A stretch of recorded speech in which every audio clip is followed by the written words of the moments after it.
Hello बच्चों, आज science में मैं आपको मनुष्य का उत्सर्जी तंत्र यानी एक्सक्रीटरी सिस्टम ऑफ मैन पढ़ाऊंगी।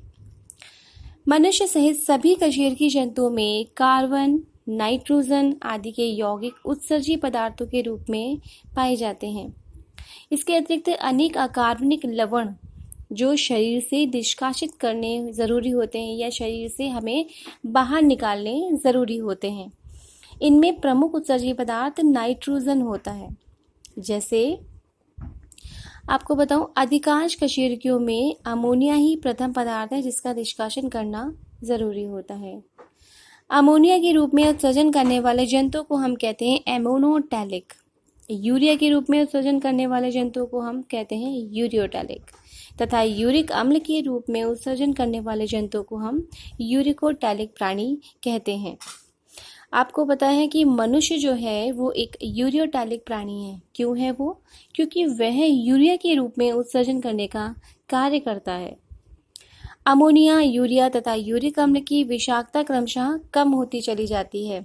इसलिए अमोनिया अत्यंत तन घोल के रूप में, यूरिया अपेक्षाकृत सांद्र घोल के रूप में तथा यूरिक अम्ल अत्यधिक कम जल के साथ उत्सर्जित किया जाता है। कशेरुकी प्राणियों में, कशेरुकी प्राणी बता दूं मैं आपको कि वे जंतु जिनमें नोटोकॉर्ड यानी रीढ़ की हड्डी पाई जाती है। ओके, तो कशेरुकी प्राणियों में नाइट्रोजनी पदार्थों के उत्सर्जन के लिए सामान्यतः वृक्कों का जोड़ा, 2 पेयर्स ऑफ किडनी, वृक्कों का एक जोड़ा तथा अनेक सहयोगी अंग होते हैं। इन्हें मिलाकर उत्सर्जी तंत्र यानी एक्सक्रीटरी सिस्टम हमारा बनता है। यकृत जो होता है वो उत्सर्जन क्रिया में अमोनिया को यूरिया में बदलकर महत्वपूर्ण कार्य करता है। ये इसका कार्य हो गया। मैं आपको बताऊंगी मनुष्य के वृक्क किस तरह के होते हैं। मनुष्य के वृक्क में क्या होता है कि वृक्क संख्या में 2, आप देख रहे हैं, दायां वृक्क और बायां वृक्क। ठीक है, संख्या में ये 2 होते हैं। उदर गुहा में कशेरुक दंड मैंने आपको भी बताया, रीढ़ की हड्डी। कशेरुक दंड के पास पार्श्व में स्थित भूरे रंग के और सेम के बीच के, आप इसका आकार देख रहे हैं, सेम के बीच के आकार की संरचनाएं होती हैं। प्रत्येक वृक्क जो है लगभग 10 सेंटीमीटर लंबा और 6 सेंटीमीटर चौड़ा होता है। दायां वृक्क जो होता है वो बाएं वृक्क की अपेक्षा कुछ नीचे स्थित होता है। आपको बताऊं कि सामान्यतः पुरुष का वृक्क का भार जो होता है 125 से 170 ग्राम होता है और स्त्री के वृक्क का भार जो होता है 115 से 155 ग्राम होता है। प्रत्येक वृक्क का बाहरी किनारा, आप देख रहे हैं, इसमें बाहरी किनारा जो है उभरा हुआ, फूला हुआ होता है और जो अंदर का भीतरी किनारा जो होता है वो धंसा हुआ होता है, जिसे हम मूत्र नलिका यानी यूरेटर कहते हैं। ठीक है, यूरेटर क्या होता है, इस धसे हुए स्थान को हम हाइलम भी कहते हैं। और यूरेटर जो है नीचे आकर एक पेशीय थैले में खुलती है जिसे हम मूत्राशय यानी यूरिनरी ब्लैडर कहते हैं। ओके, ये इसका डायग्राम है। इसके बाद मैं आपको दिखाऊंगी कि मनुष्य के वृक्क की आंतरिक संरचना, इंटरनल स्ट्रक्चर ऑफ किडनी। वृक्क की अनुलंब काट में उसकी आंतरिक संरचना देखी जाती है। ठीक है, अनुलंब काट है ये, उसकी वृक्क की आंतरिक संरचना देखेंगे हम। इसका मध्य भाग जो होता है खोखला तथा कीप के आकार का होता है। यही भाग क्रमशः सक्रिय होकर यूरेटर का निर्माण करता है। ठीक है, यूरेटर का निर्माण करता है। इस भाग को शीर्ष गुहा कहते हैं। क्या कहते हैं हम?